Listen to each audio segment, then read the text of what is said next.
इस कहानी की शुरुआत एक तबाह हुए शहर से होती है। सब कुछ बिखरा पड़ा था, सड़कें सुनसान थी क्योंकि ज़ोंबी वायरस की तबाही की वजह से दुनिया की बहुत सारी आबादी अब ज़ॉम्बीज़ में बदल गई है। जिसके बाद हमें कपल दिखाया जाता है। इनमें वाइफ का नाम मोली था। ये अपनी गाड़ी से एक दोस्त के पास एयरपोर्ट पर जा रही थी जो इन्हें यहाँ से मेक्सिको ले जाएगा, क्योंकि सिर्फ मेक्सिको ही ऐसी जगह है जहाँ पर ज़ोंबी वायरस और उनका हमला अभी तक नहीं हुआ। वो जगह पूरी तरह महफूज है। तो अब ये लोग लगातार तेज स्पीड में अपनी गाड़ी से आगे बढ़ रही थी क्योंकि इन्हें जल्द से जल्द एयरपोर्ट पर पहुंचना होगा। लेकिन काफी लंबा सफर करने की वजह से मोली की तबीयत खराब हो जाती है। इसीलिए ये लोग एक रेगिस्तानी इलाके में अपनी गाड़ी रोक लेते हैं। मोली के हस्बैंड कहते हैं कि हमें एयरपोर्ट से पहले गाड़ी नहीं रोकनी चाहिए थी, हमें चलना होगा। लेकिन जब वो गाड़ी स्टार्ट करता है तो वो चलती ही नहीं क्योंकि गाड़ी का एक टायर रेत में धंस गया था, जो काफी कोशिशों के बाद भी नहीं निकलता। ये दोनों यहाँ पर फंस गए हैं। इस बात को लेकर दोनों की बहस हो जाती है क्योंकि वो एक दूसरे को ही इल्जाम दे रहे थे कि तुम्हारी वजह से ये हुआ, तुम्हारी वजह से हुआ। जिसके बाद मोली का हस्बैंड अपने उस दोस्त को कॉल करता है जिसके पास ये दोनों जा रहे थे, पर बात होने से पहले ही सिग्नल्स चली जाती है जिस वजह से कॉल कट चुकी थी। और फिर तभी मोली देखती है कि सामने से एक आदमी उनकी तरफ ही चला आ रहा है। गौर करने पर इन्हें पता चलता है कि कोई नॉर्मल इंसान नहीं है बल्कि ज़ॉम्बी है जो इन्हें मारने के लिए लगातार इनकी तरफ ही बढ़ता चला आ रहा था। जिसे देखकर फौरन मोली का हस्बैंड गाड़ी से गिर लेता है। जिस बीच उसका मोबाइल भी वहीं बाहर गिर जाता है, लेकिन उसका ध्यान नहीं जाता और अब वो ज़ॉम्बी पर लगातार गोलियां चलाने लगता है जिस वजह से जख्मी होकर वो नीचे गिर गया था। तब ये दोनों बहुत खुश हो जाते हैं कि हमने ज़ॉम्बी को मार डाला, लेकिन वो मरा नहीं था,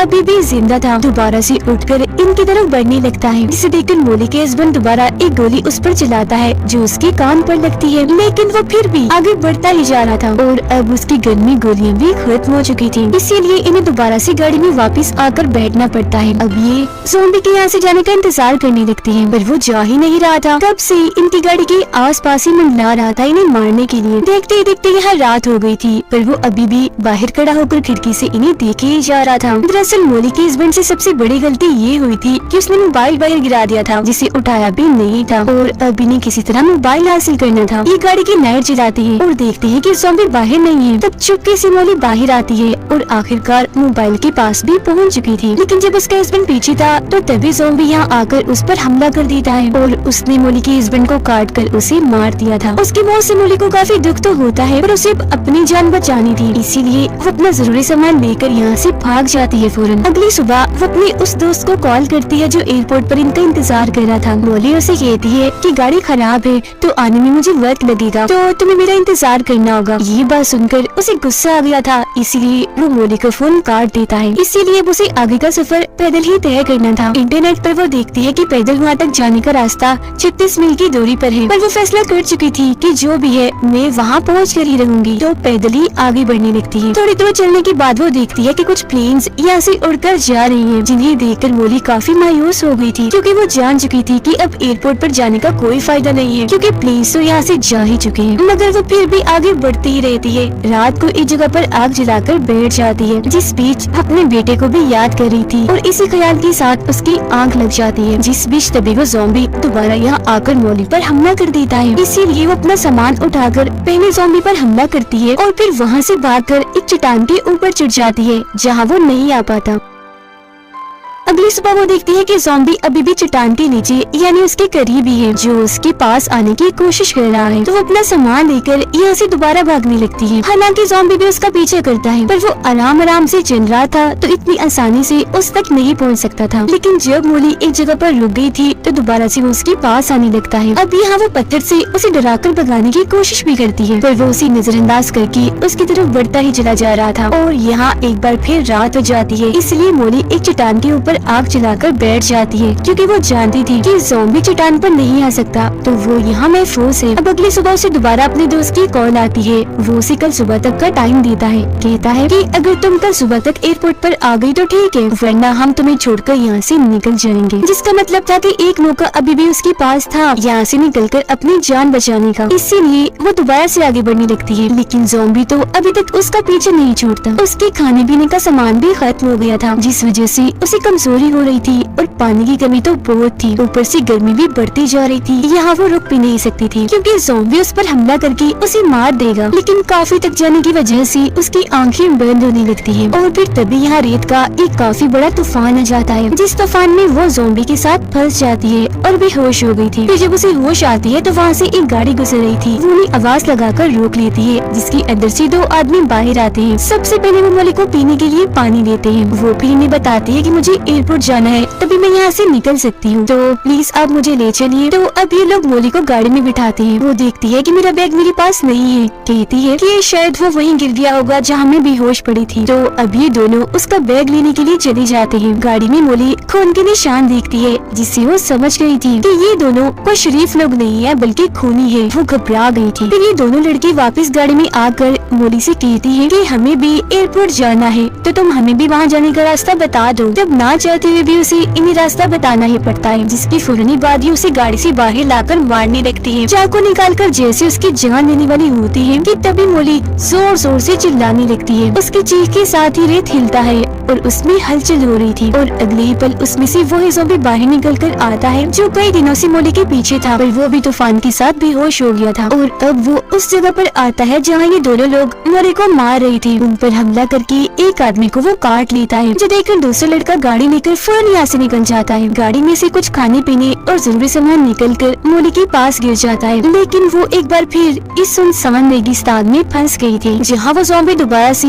इसकी तरफ ही आ रहा था। जिसे देख वो सोच में पड़ जाती है कि क्या मुझे ज़ॉम्बी पर यकीन करना चाहिए या नहीं, क्योंकि आखिर ज़ॉम्बी ने उसकी जान बचाई थी। लेकिन ये भी सच है कि आखिर वो है तो एक ज़ॉम्बी ही। और मोली के पास यहाँ एक कश्ती भी थी जो उस गाड़ी में से ही गिरी थी, जिसमें सामान रखकर वो उसे घसीट रही थी, पर थकी होने की वजह से रस्सी उससे खींची नहीं जाती, इसीलिए अब वो ज़ॉम्बी पर भरोसा कर ही रहती है। उसके गले में कश्ती की रस्सी डालकर उसमें सामान रखती है, जिसे खींचकर ज़ॉम्बी आगे बढ़ रहा था, तो वो भी उसके साथ साथ आगे बढ़ती रहती है। उसकी यहाँ एक किस्म की ज़ॉम्बी से दोस्ती हो गई थी। वो उसे अब अपनी कहानी सुनाने लगती है कि पहले मैं एक डांसर हुआ करती थी। मेरी बहुत ही छोटी उम्र में शादी हो गई, जिसके बाद मेरा बेटा पैदा हुआ, लेकिन क्योंकि मैं उस वक्त उसकी देखभाल नहीं कर सकती थी, इसलिए मैंने अपना बेटा अपनी बहन को दे दिया। मेरी बहन ने ही उसे पाल पोस कर बड़ा किया और आज भी वो वही है। मैं उसे बहुत याद करती हूँ। वो फैसला करती है कि मैं अब इस ज़ॉम्बी को ट्रेन करूंगी, सब इसे सिखाऊंगी। अगर इसने मेरा कहा माना तो इसे मैं अपने साथ ले जाऊंगी, और अगर नहीं तो इसे यही रेगिस्तान में छोड़ दूंगी। लेकिन वो ज़ॉम्बी तो उसका सारा कहना ही मान रहा था। तो अभी लोग आगे बढ़ते हैं और मेन रोड तक आ गए थे। मोली गाड़ी के आने का इंतजार करने लगती है ताकि यहाँ से निकल सके। इतनी ही देर में यहाँ आर्मी की बहुत सारी गाड़ियाँ आने लगती हैं, जिन्हें देखकर मोली ज़ॉम्बी को छुपा देती है, क्योंकि वो जानती थी कि अगर आर्मी ने ज़ॉम्बी को देख लिया तो वो इसे मार देंगे। बट वो आर्मी के सामने जाती है, जहाँ कुछ सोल्जर्स उसे ज़ॉम्बी समझकर उस पर गन तान देते हैं। तो वो उन्हें समझाती है कि देखिए मैं ज़ॉम्बी नहीं हूँ, मैं इंसान हूँ, मुझे मदद चाहिए। उसका ये कहना ही था कि तभी ज़ॉम्बी वहाँ से निकलकर सामने आ जाता है। इससे देखकर सोल्जर्स उस पर गोली चलाने के लिए तैयार थे। हालांकि मोली उन्हें समझाती भी है कि देखिए मत मारे इसे, खतरनाक नहीं है ये, किसी को कोई नुकसान नहीं पहुंचाएगा। पर एक सोल्जर ज़ॉम्बी पर गोली चला ही देता है, जिससे जख्मी होकर वो नीचे गिर गया था। साथ ही अब उसे गुस्सा भी आने लग गया था। मोली उसका गुस्सा ठंडा करने की कोशिश भी करती है, पर वो उसकी उंगली पर काट ही लेता है, जिसका मतलब था कि वो भी अब इस वायरस के असर में आकर ज़ॉम्बी बन जाएगी। लेकिन वो ऐसा नहीं चाहती थी, इसीलिए पत्थर उठाकर अपनी उंगली पर दे मारती है, जिससे उंगली टूट जाती है। यानी ये वायरस अब उसके जिस्म में नहीं फैलेगा। और अब क्योंकि आर्मी यहाँ से जा चुकी थी, तो ज़ॉम्बी के साथ वो दोबारा से आगे बढ़ना शुरू कर देती है। लेकिन वो सड़क पर ही लेट गया था क्योंकि काफी थक चुका था। तब मोली की नजर सामने जाती है, जहाँ उसे एयरपोर्ट दिख जाता है। वो काफी खुश हो गई थी क्योंकि वहाँ जाने के लिए वो कब से मेहनत कर रही थी। ज़ॉम्बी जख्मी भी था, इसलिए सड़क से उठ ही नहीं पा रहा था। इसे देखकर मोली समझ जाती है कि वो दर्द में है, इसीलिए उसे दर्द से छुटकारा देना होगा। तो वो एक पत्थर उठाती है और ना चाहते हुए भी उसे ज़ॉम्बी पर दे मारती है, जिससे उसकी आखिरकार मौत ही हो जाती है। आगे बढ़ते हुए वो अपने दो दोस्तों के पास पहुंच गई थी, जो इसे मेक्सिको ले जाएंगे, जहां ये वायरस अभी तक नहीं आया। लेकिन यहाँ से निकलने से पहले अपनी बहन को कॉल करती है, जहाँ उसका बेटा भी था। फोन उसका बेटा ही उठाता है, जो बहुत ज्यादा डरा हुआ था। बताता है कि मुझे घर में कैद किया हुआ है, क्योंकि बाहर बहुत सारे ज़ॉम्बीज़ हैं जो अंदर आने की कोशिश कर रहे हैं मुझे मारने के लिए। जो सुनकर मोली अपने बेटे के लिए काफी परेशान होने लगी थी, क्योंकि उसे लग रहा था कि शायद मेरी बड़ी बहन भी इस ज़ॉम्बी वायरस की लपेट में आ चुकी है या वो भी मारी गई है। वो जानती थी कि मेरे बेटे को इस वक्त मेरी जरूरत है, इसीलिए वो मेक्सिको जाने का फैसला बदलकर अपनी बहन के घर जाने का फैसला करती है और उसके दोनों दोस्त यहाँ से निकल जाते हैं। वो गाड़ी में बैठकर ज़ॉम्बीज़ को मारते हुए आखिर उस जगह पर पहुँची जाती है जहाँ उसकी बहन का घर था। यहाँ सब कुछ तबाह बर्बाद हुआ पड़ा था। वो अब जैसे अपने बहन के घर में आती है तो उसे ये जानकर काफी दुख होता है कि मेरी बहन और उसका हस्बैंड मारे गए हैं, क्योंकि वहाँ शीशे पर खून से कुछ लिखा हुआ था। वो फौरन अपने बेटे के कमरे में जाती है जो अपने टेंट में ही छुपा हुआ था, मगर काफी डरा हुआ लग रहा था। अपने बेटे को सही सलामत देकर वो काफी खुश हो जाती है और फौरन उसे लेकर नीचे आती है, जहाँ दरवाजे पर बहुत सारे ज़ॉम्बीज़ थे जो अंदर आने की कोशिश में लगे हुए थे। वो अपने बेटे को कहती है कि तुम बस मेरे पीछे रहना और हाथ में बेलचा उठा लेती है। दरवाजा जैसे ही खुलता है वो ज़ॉम्बीज़ पर हमला करके सबको ही मार डालती है और इस तरह से खुद की और अपने बेटे की जान बचा लेती है, सिर्फ अपनी बहादुरी की वजह से, क्योंकि पिछले काफी वक्त से वो इतनी बड़ी बड़ी मुश्किलात का सामना कर रही थी, इसीलिए जान चुकी थी कि इनसे कैसे निपटना है। और इसी के साथ ये कहानी इधर ही खत्म हो जाती है।